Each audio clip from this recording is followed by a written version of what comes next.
evening, and welcome to ASMR Short Stories.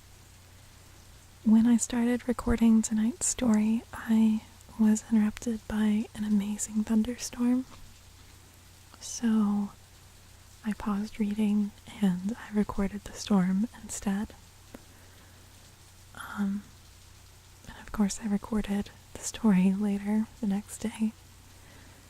So I want to play the thunderstorm for you in the background while I read tonight's story, which is Beyond Lies the Web by Philip K.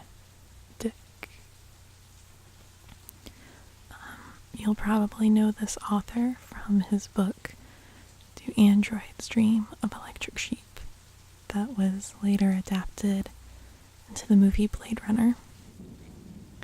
There's also an anthology TV series of many of his stories right now that's out. It's called Electric Dreams. But Beyond Lies the Web was his first published story, and it was the first story in an anthology titled Planet Stories.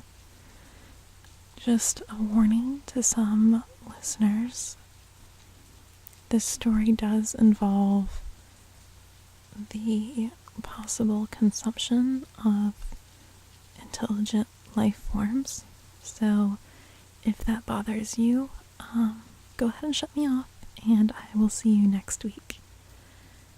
Let's begin. Beyond Lies the Web by Philip K. Dick. The slovenly wub might well have said, "Many men talk like philosophers and live like fools." They had almost finished with the landing. Out stood side the Optus, his arms folded, his face sunk in gloom. Captain Franco walked leisurely down the gangplank, grinning. "What's the matter?" he said. "You're getting paid for all this." The Optus said nothing. He turned away, collecting his robes. The captain put his boot on the hem of the robe. "Just a minute. Don't go off.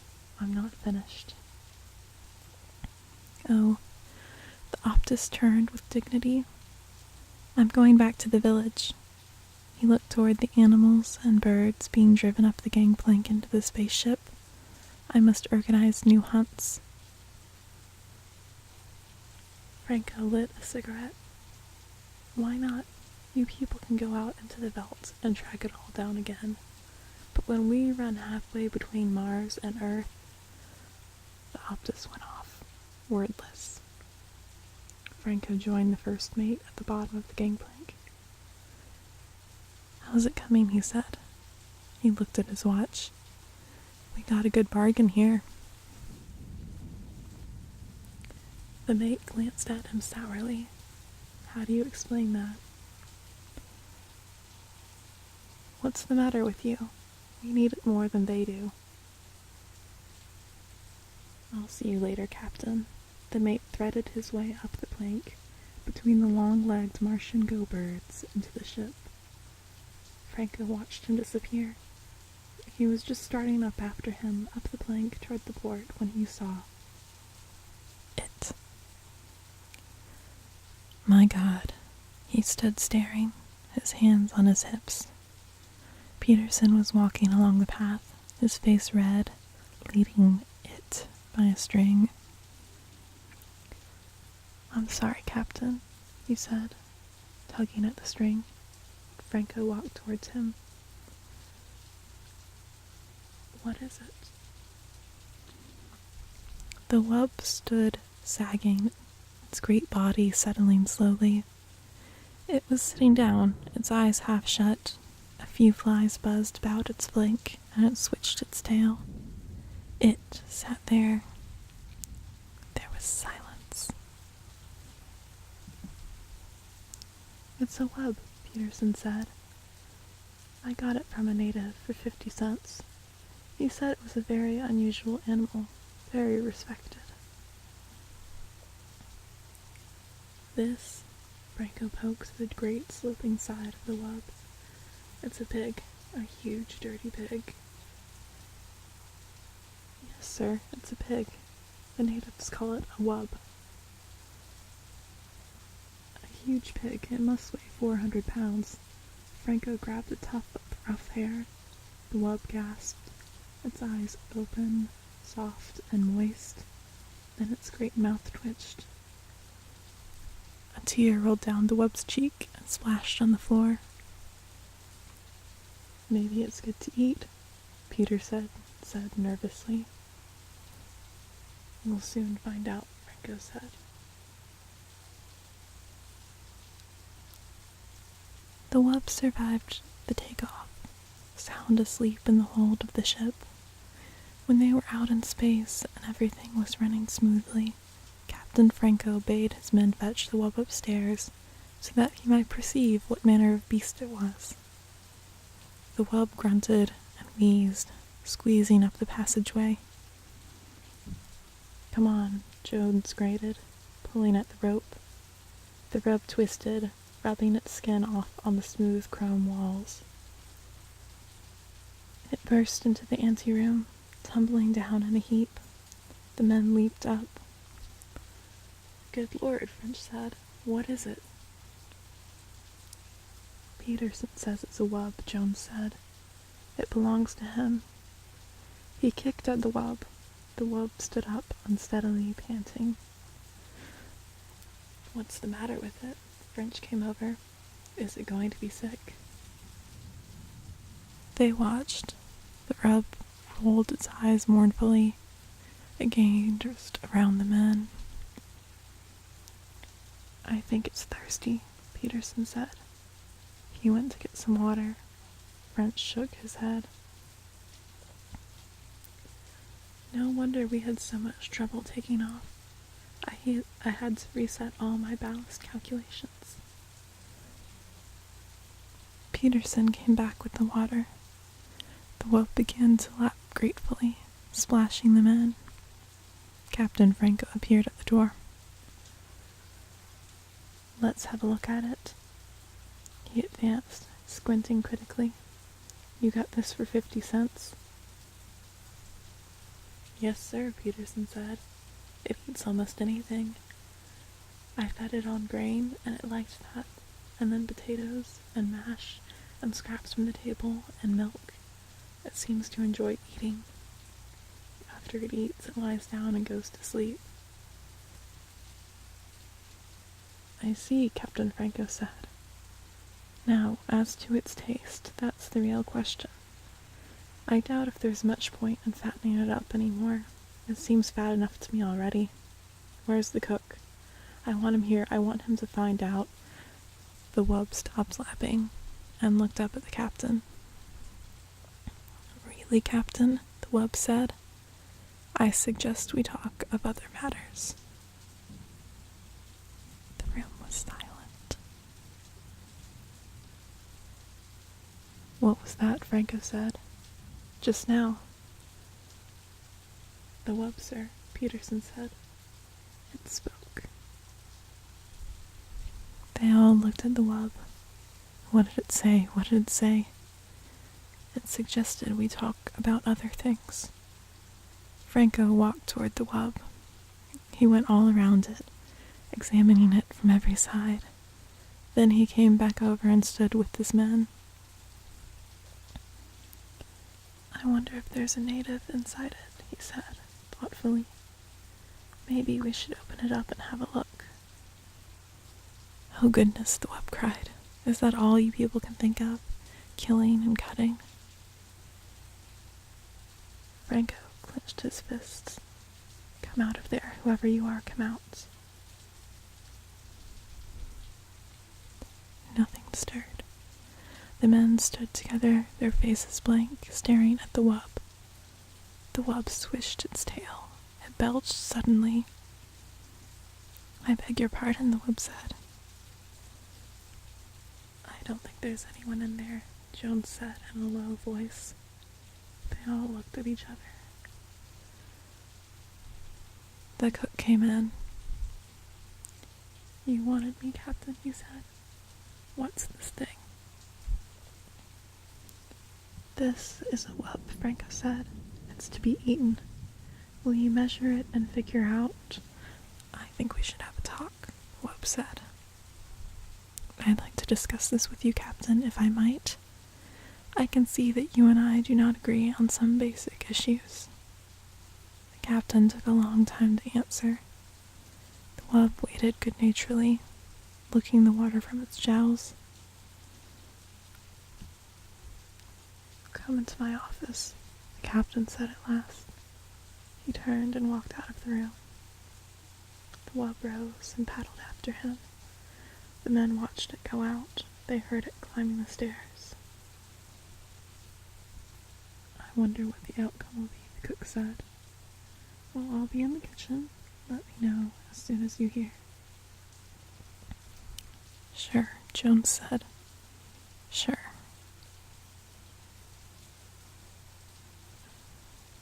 The whelp eased itself down in the corner with a sigh. You must forgive me, it said. I'm afraid I'm addicted to various forms of relaxation. When one is as large as I. The captain nodded impatiently. He sat down at his desk and folded his hands. All right, he said. Let's get started. You're a wub, is that correct? The wub shrugged. I suppose so. That's what they call us. The natives, I mean. We have our own term. And you speak English? You've been in contact with Earthmen before? No. Then how do you do it? Speak English? Am I speaking English? I'm not conscious of speaking anything in particular. I examined your mind. My mind? I studied the contents, especially the semantic warehouse as I refer to it. I see, the captain said. Telepathy, of course.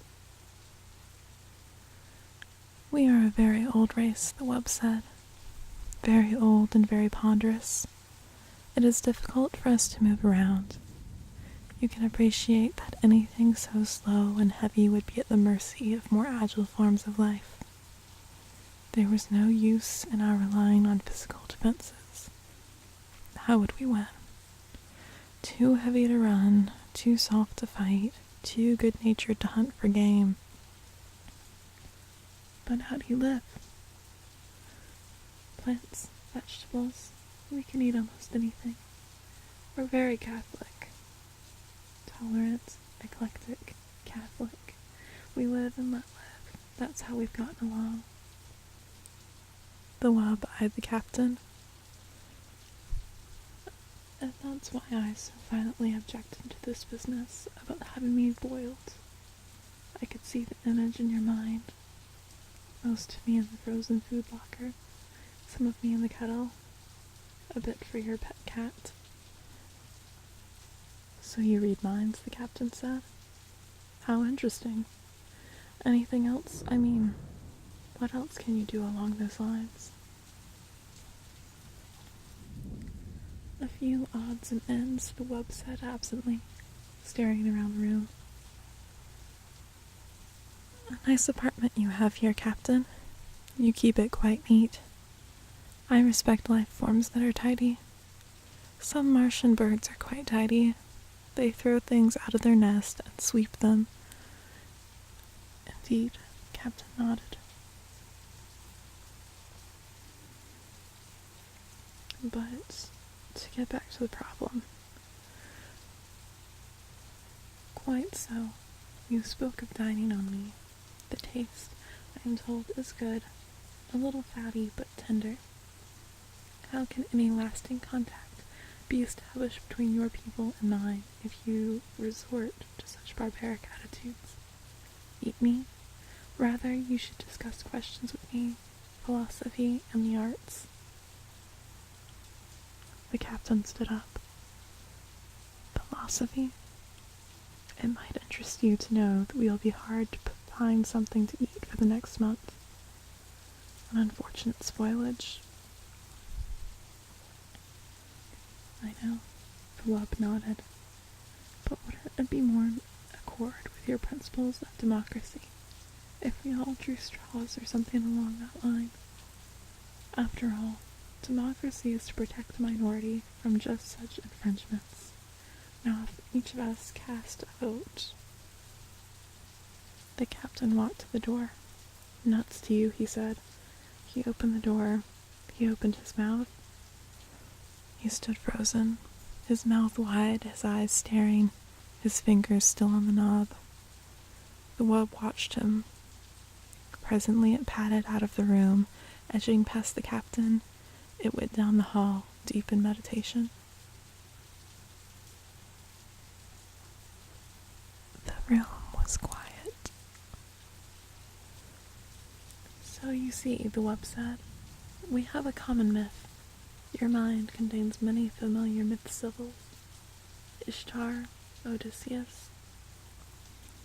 Peterson sat silently, staring at the floor. He shifted in his chair. Go on, he said. Please, go on.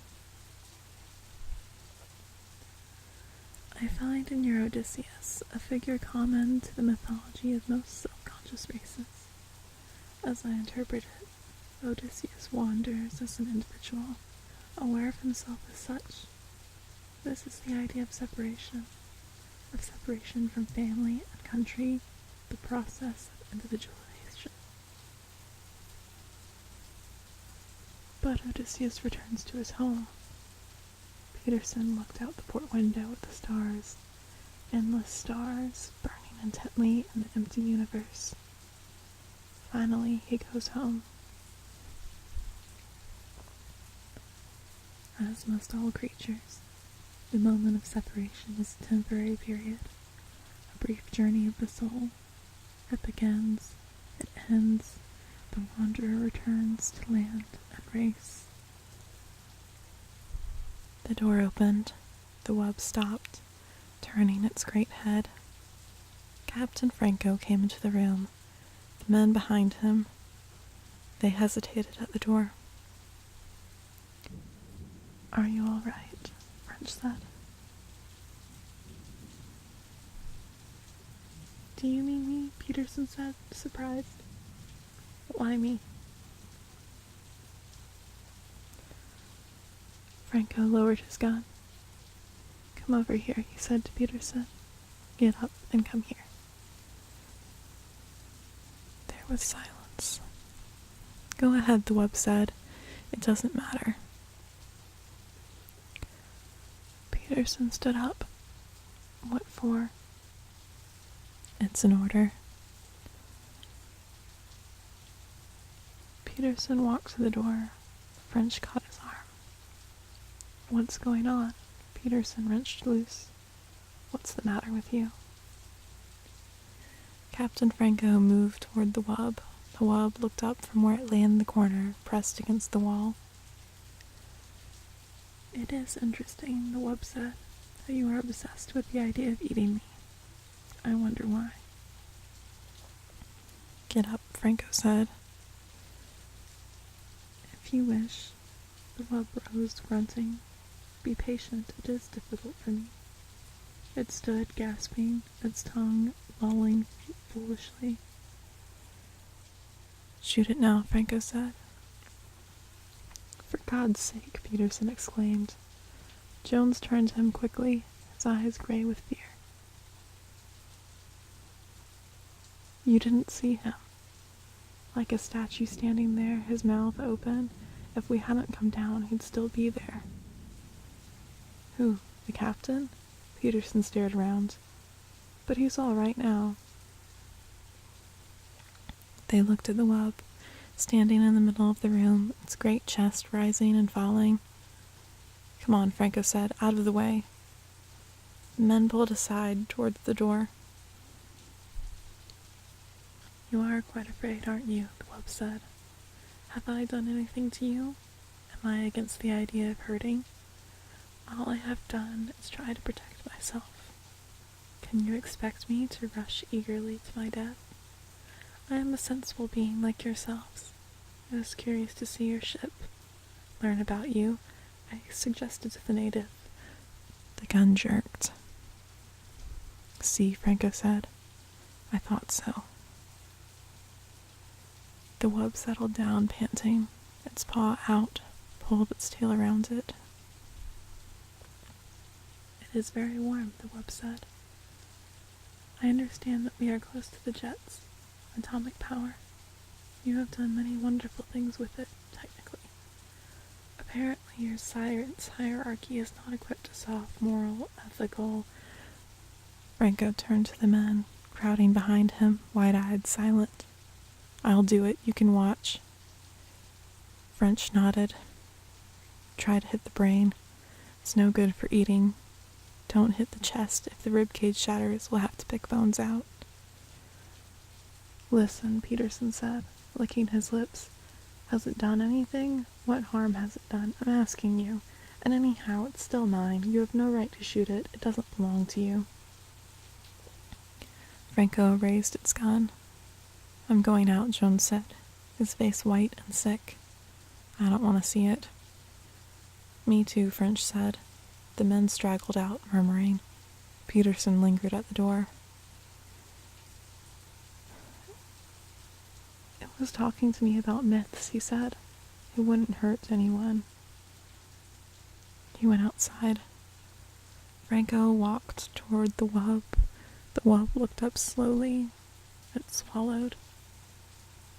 A very foolish thing, it said. I am sorry that you want to do it.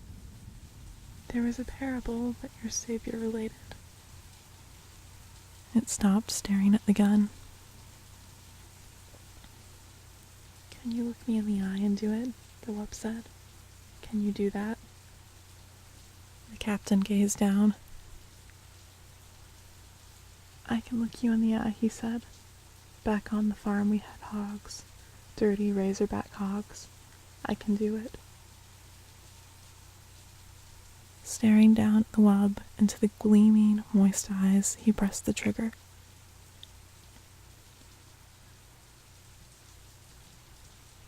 The taste was excellent. They sat glumly around the table, some of them hardly eating at all.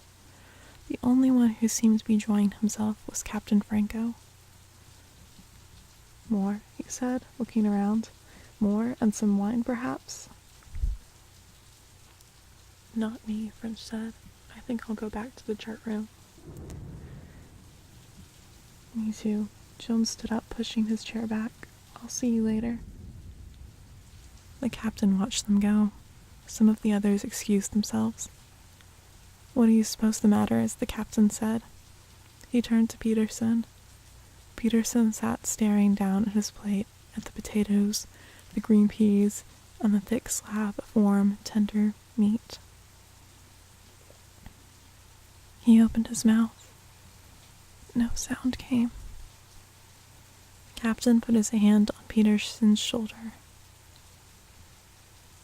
It is only organic matter now, he said. The life essence is gone. He ate, spooning up the gravy with some bread. I myself love to eat. It is one of the greatest things that a living creature can enjoy.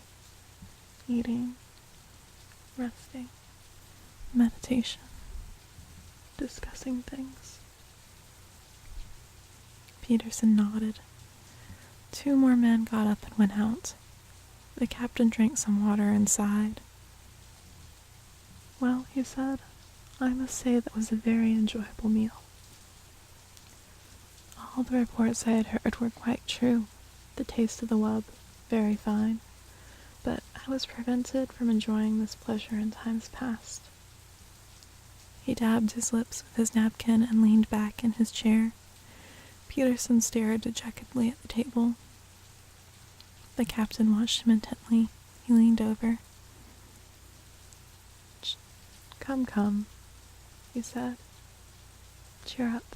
Let's discuss things." He smiled. As I was saying before I was interrupted, the role of Odysseus in the myths. Peter jerked up, staring. "Go on," the captain said. "Odysseus, as I understand him."